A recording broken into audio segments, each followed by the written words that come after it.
حالا شرف وجه ارادتون واسه سلامتون را جسارت هستن در بحث تقلید تعبدی و حجیت قول مجتهد در حق عامی آیا دلیل از آیات و روایات هم هست؟ فبشر عباد الذین یستمعون القول فیتبعون احسنه. یعنی بهترین بندگان کسانی هستند که حرفا رو گوش میکنن و مراجع گوش میکنن بهترشون میکنن. خب نه بحث سر این است که اولا خب این آیه را هیچ کدوم از آقایون مجتهدی در بحث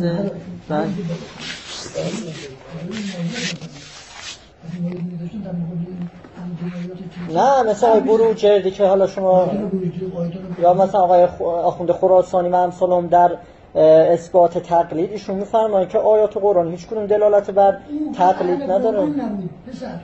حالا هر کدومی که الان یکی از علمای قدیم که مثلا آیت الله بروجردی شما در حدیثی رو نگاه کنید همه کلمه بعد این آیه ربطی به تقلید تعبدی نداره. تو بحث تعلیم و تعلمی تعبد همین است که طرف مجتهد بگه آقا قول من، فتوای من، فهم من در حق عامی فی نفس حجیت داره. یعنی بله نه ما داریم بحث علمی میکنیم، بحث علمی داریم میکنیم. ما چه دعوا که از جسارت که من نمیخوام بکنم. من دارم میگم شما رساله نوشتید.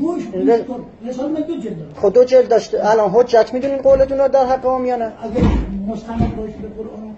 خب اگه طرف شک کنه اگه مقلد شک کرد بازم حجتی یا نه؟ گوش کن من بگم تو حرف نزن. موقعی حرف بزن که بتونی جواب ببین شک کرده کنن. رفته پیش یه کسی رفته پیش یه شهر مثلا میگه نجا. بعد آمد خوب بعد اون نشد. گفتم همه آقایون رو من محکوم کنم. اما چیزی رو همه آقایون رو محکوم کنم. اون هرچی گفتم که خودم میگم اگر بحث دینه خفشی بهتره. خفشی بهتره. تو میگه چیزی بیاموزی یا میخوای بیاموزی. من میخوام بیاموزی خب من از شما مطالبه دلیل کردم. مطالبه دلیل من دارم میگم. این قرآن شریف امام صادق علیه السلام فرمودن آیه در شأن ماست. خاصه در شأن ما اهل بیت احدی رو شامل نمیشه. عجب باری کلا میگم علامه حرف میشه در میشه. قرآن شریف آیا قرآن محکم متشابه نداره، ناسخ و منسوخ نداره؟ خب شما معصومین الان شما اسمت دارین. خب شما اینجور که فوش میدین یعنی چه؟ یعنی من امام معصومم حجت آقا مرجع میگه حجت خداست.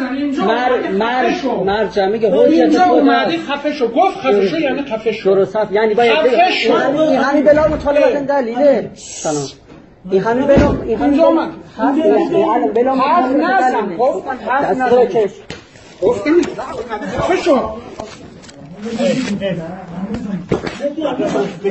بشی سر جد